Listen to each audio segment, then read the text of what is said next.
Welcome back to Chapters Create Character. I'm Legend Moore, and my mom, Rakisha, is going to be reading Chapter 10 of A Whale of the Wild. Enjoy the video! Chapter 10, Rescue. I head for Tree Island, calling Vega's name as I go. I'm sure I'll find her where she first taught me to hunt. My favorite place. Net boats are out, but I dodge them. I duck into a bay to let a thing carrier roar by. In the quiet, after the thing carrier passes, I hear the high-pitched squeaks of porpoises hunting squid. This passage is not as deep as the one where my kinship gathers. I can easily swim to the bottom. I can tell I have come to the right island by the many pillars of rock around its edge. I call Vega's name. I circle the island. Vega's not here. I was so sure she would be. I think over my plan again. I look above the water and then below. The trunks of the kelp forest shift in the pool, and I spy an orca shape hiding. Vega! I trill out the sharpest whistle I can make. Vega! She doesn't answer. I move closer still. Vega? She looks too big, but it's hard to tell because of the waving trunks of kelp. I rise to the surface for a better look. Vega rises too, and in a flash, I see my mistake. A tall fin breaks the skin of the sea, and a great huff of breath makes an upward cloud that could only come from a male orca as big as Uncle Rickle. His fin shape is wrong, and the gray fin shadow on his back is not one I've seen before. This orca is from the seal-eating kinship. A stranger to me. I back away, looking for the stranger's family so that I can keep a respectful distance. I blast out my click stream in all directions, but no other orca is near. And this big orca is behaving very oddly. Something is caught on his flukes. A line? The end of the line disappears in the rocks. It's only long enough to let him breathe. He can't follow his mother or his sisters. He's all alone. Hello, I call out, trying to sound bigger than I am. I am Deneb, son of Arctura, of the Warmword salmon eaters. The big male says nothing at all. I make a sprint around Tree Island again. Still, no Vega. I come face to face with the big male. My heart races. Not because I'm afraid. I'm never afraid. But being stuck, being held still while the whole sea moves around you, that seems like the worst thing that could happen to anyone. I should keep looking for Vega, but I don't want to leave him trapped. Hello, I say again. The big orca makes an odd-sounding grunt that could mean anything at all. I click stream carefully down the line. It connects to a cage on the bottom with a few crabs in it.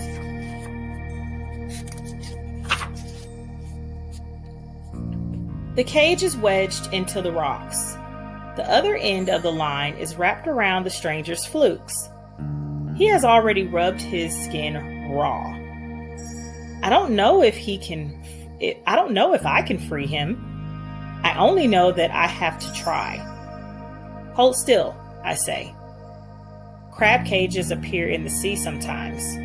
Great Mother remembers where the cages live and keeps us well clear of them. I swim under and all around the big male, looking at the line from every angle.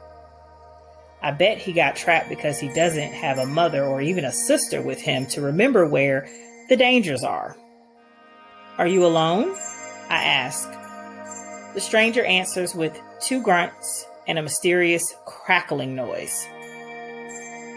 The seal-eating kinship are not the chatty types. The stranger rises to the surface and draws in a weary breath. Have you seen another orca all alone today, carrying a tiny baby? The stranger only groans and tugs at the line. I don't think so, I mumble.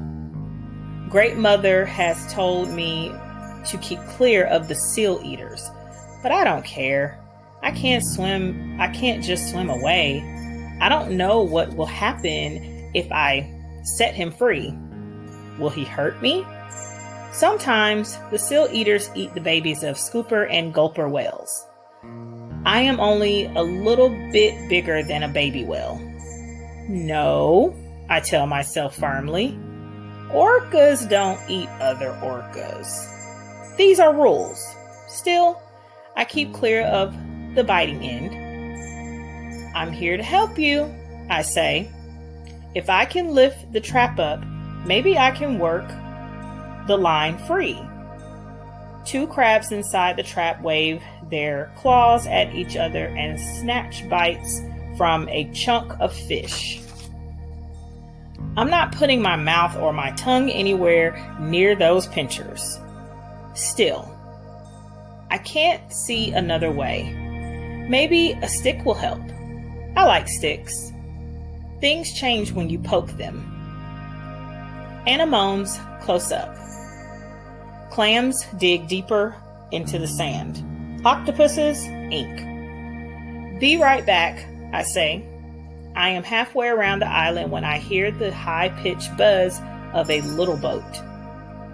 I peek above the water and see an orange watcher boat with 2 humans speeding straight toward the big orca. The orange boat does not stop 3 leaps away and just watch. Like other watcher boats do, they must be up to something. I've heard some things about the captures. Uncle Wriggle boldly rescued Mother and Aunt Nova. He alone of his brothers survived. The dashing scar he wears on his back is our reminder of that day. He never speaks of the rescues, but I imagine what happened all the time. The battle, the danger, and the glory at the end. I could be a rescuer. I have fought my way bravely through great patches of sinister eelgrass and rescued drift logs from the clutches of a rocky cove. I have twice now, tangled with a great octopus and lived to tell the tale. And here is my chance, a capture, right in front of me. I lurk underneath the boat and plot the grand rescue. Harm not the humans. Great Mother has told me more than once, no matter what they do, never touch them. I don't know how I'm going to save the stranger orca without touching the humans. It's a heroic puzzle. I see the shadow of a long and narrow flipper reaching toward the tangled orca. He edges away, but the line holds him fast. A great splash, I decide. Everyone knows that humans hate water. They shriek like gulls whenever they are splashed. Even when you see them jump into the water on purpose, they yelp and thrash about in a frenzy like a hermit crab all out of its shell. Yes, a mighty splash. Nothing else will do.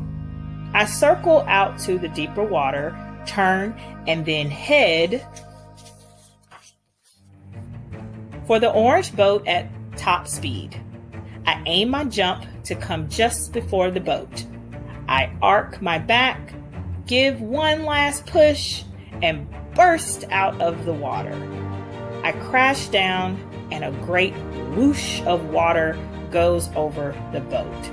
I pop up again to watch the humans surrender. They don't retreat. The human reaches toward the stranger again, a sharp claw in its grabbers.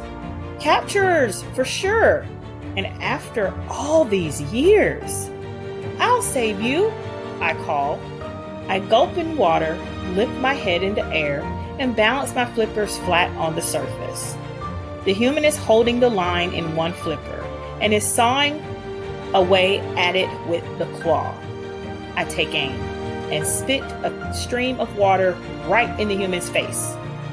It shouts, shakes water from its head and flippers, and goes straight back to menacing the stranger. The monster! Don't panic, I call to the stranger, who is clearly frozen with fear, and letting the human touch him without punishment. I won't give up, I promise. If only I had a good stick or a big octopus to throw. Even a medium-sized octopus would do the trick. I swim beneath the orange boat again. I can hear the sound of the claw at work above. It's now or never. I aim for the edge of the boat, the orange boat, and swim straight up. The boat is soft, like a jelly. I tilt it up into the air. Both humans squawk like ravens. Objects clatter and fall into the water. The human with the claw follows. Unlike other humans, no thrashing. It holds on to the line and gives a great jab with its claw.